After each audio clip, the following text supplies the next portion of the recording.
മുൻപ് ഞാൻ അയാളോട് ചോദിച്ചു, ഈ പാതിരാത്രി ഒറ്റയ്ക്ക് ഒരു വ്യക്തി ഇങ്ങനെ വണ്ടിക്ക് കൈ കാട്ടിയാൽ ആരെങ്കിലും നിർത്തുമോ? നിങ്ങൾ എന്താണ് ഇവിടെ നിൽക്കുന്നത്? അയാൾ പറഞ്ഞു. ഞാൻ എല്ലാം പറയാം സാർ. എനിക്ക് ദിണ്ടുഗൽ വരെ പോകാൻ ഒരു ലിഫ്റ്റ് കിട്ടി. അപ്പോൾ അവരുടെ കൂടെ വണ്ടിയിൽ കയറി. ഞാൻ ചോദ്യം ഇരട്ടിപ്പിച്ചു, ആരുടെ കൂടെ, എവിടെ നിന്ന്? അയാൾ പറഞ്ഞു, ഞാൻ മൈസൂർക്ക് വന്നതാ. ട്രെയിൻ മാർഗമായിരുന്നു യാത്ര. പ്രത്യേകിച്ച് ഒന്നുമില്ല.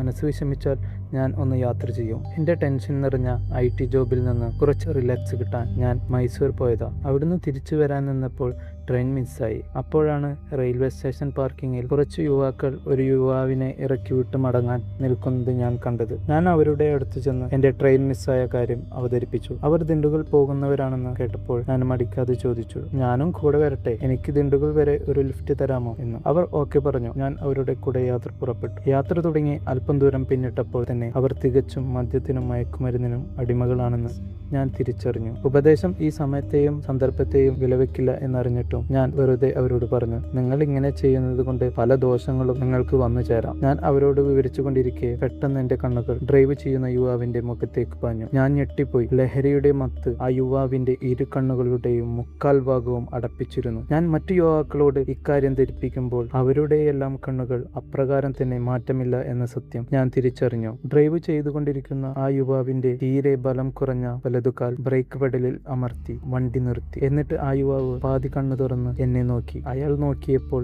കഴുത്തൊടിഞ്ഞ ഒരു രോഗി വയ്യാതെ ഡോക്ടറെ നോക്കുന്നത് പോലെ എനിക്ക് തോന്നി. ആ യുവാവ് ഉറക്കെ ഭ്രാന്തമായി എന്നോട് ആക്രോശിച്ചു, നിനക്ക് ഒരു ലിഫ്റ്റ് തന്നതും പോരാ, നീ ഞങ്ങളുടെ തന്തയാവാൻ നോക്കുന്നോടാ, ഇറങ്ങിപ്പോടാ എന്ന് പറഞ്ഞ് ഒരുപാട് തെറികളും പാസാക്കി. ഒരുത്തൻ എൻ്റെ കയ്യിലെ ബാഗ് ബലം പ്രയോഗിച്ച് പിടിച്ചു വാങ്ങി പുറത്തേക്ക് എറിഞ്ഞു. എന്നെ ഇറക്കിവിട്ട്. ഞാൻ അവന്റെ ദയനീയ കഥയും അതിന് ചേരുന്ന മുഖഭാവവും കണ്ട് കൂടെ കൂട്ടി. ഞാൻ അവനോട് തിരക്കി, നമ്മൾ ഇപ്പോ എവിടെയാണ്? ഇതേതാ സ്ഥലം? അയാൾ ഒരു പുഞ്ചിരിയോടെ എന്നോട് പറഞ്ഞു,